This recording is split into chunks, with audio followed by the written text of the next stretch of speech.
ఈరోజు మనము టమోటా మిరియాల చారు గురించి తెలుసుకుందాము. దానికి కావలసిన పదార్థాలు: మిరియాలు, పోపు దినుసులు, జీలకర్ర, ధనియాలు, కరివేపాకు, వెల్లుల్లి రెబ్బలు, కొత్తిమీర కాడలు, బాగా పండిన 3 టమోటాలు తీసుకోవాలి. ఈ టమోటాలను 4 ముక్కలుగా కట్ చేసుకొని ఒక గిన్నెలో వేసుకోవాలి. ఈ టమోటా రసము మనకు జీర్ణక్రియకు బాగా ఉపయోగపడుతుంది. ఈ టమోటా రసము చాలా ఆరోగ్యానికి మంచిది. ఈ టమోటా ముక్కలను కట్ చేసుకున్న తర్వాత దానిలో ఒక రెబ్బ చింతపండును, ఈ కొత్తిమీర కాడలను వేసుకొని తగినన్ని నీళ్లు పోసుకోవాలి.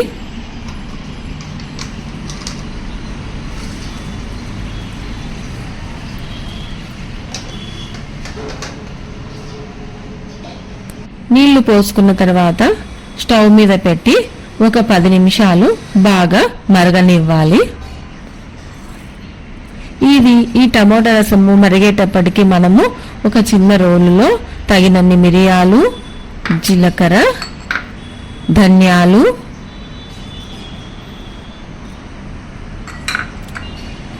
మూడు వెల్లుల్లి రెబ్బలు తీసుకొని దాన్ని కచ్చా పచ్చాగా మనం దంచుకోవాలి.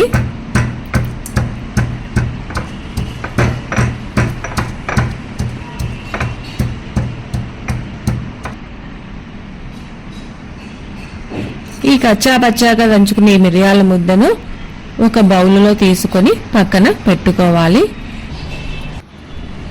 ఈ ఉడికిన ఈ రసమును చల్లారిన తర్వాత మెత్తగా దానిని నలిపి ఆ గుజ్జునంతటిని పక్కకు తీసివేయాలి.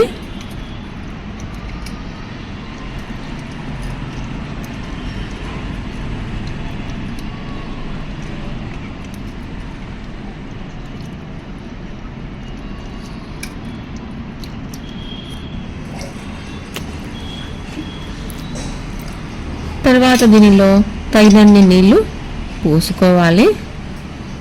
దీనిలో ఒక చిటికెడంత పసుపును, రుచికి తగినంత ఉప్పును వేయాలి.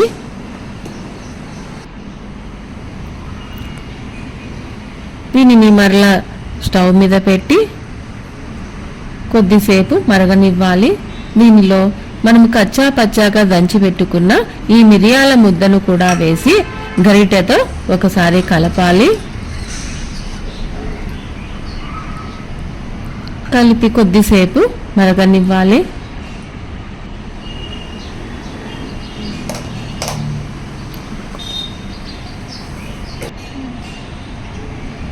ఇలా బాగా మరుగుతున్నప్పుడు కొద్దిగా కొత్తిమీర వేసి స్టవ్ ఆఫ్ చేసి దించి పక్కన పెట్టుకోవాలి.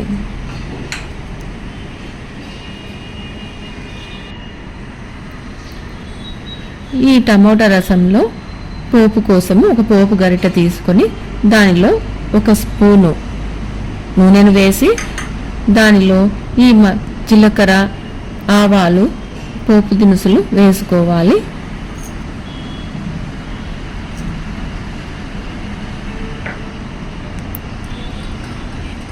ఈ జీలకర్ర, ఆవాలు చిటపట అనేటప్పటికీ మనము వెల్లుల్లి రెబ్బలను తీసుకొని దానిలోనే వేగనివ్వాలి.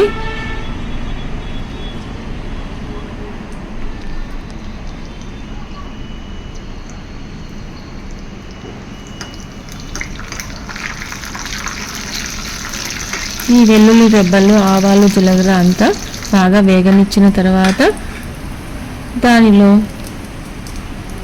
ఎండుమిరపకాయ కూడా వేసుకోవాలి. కొద్దిగా కరివేపాకు కూడా వేసుకొని కొద్దిగా వేగిన తర్వాత ఈ పోపుదంతా రసంలో వేసి కలయబెట్టాలి. అంతే, ఘాటుగా ఉండే మిరియాల రసం తయారు.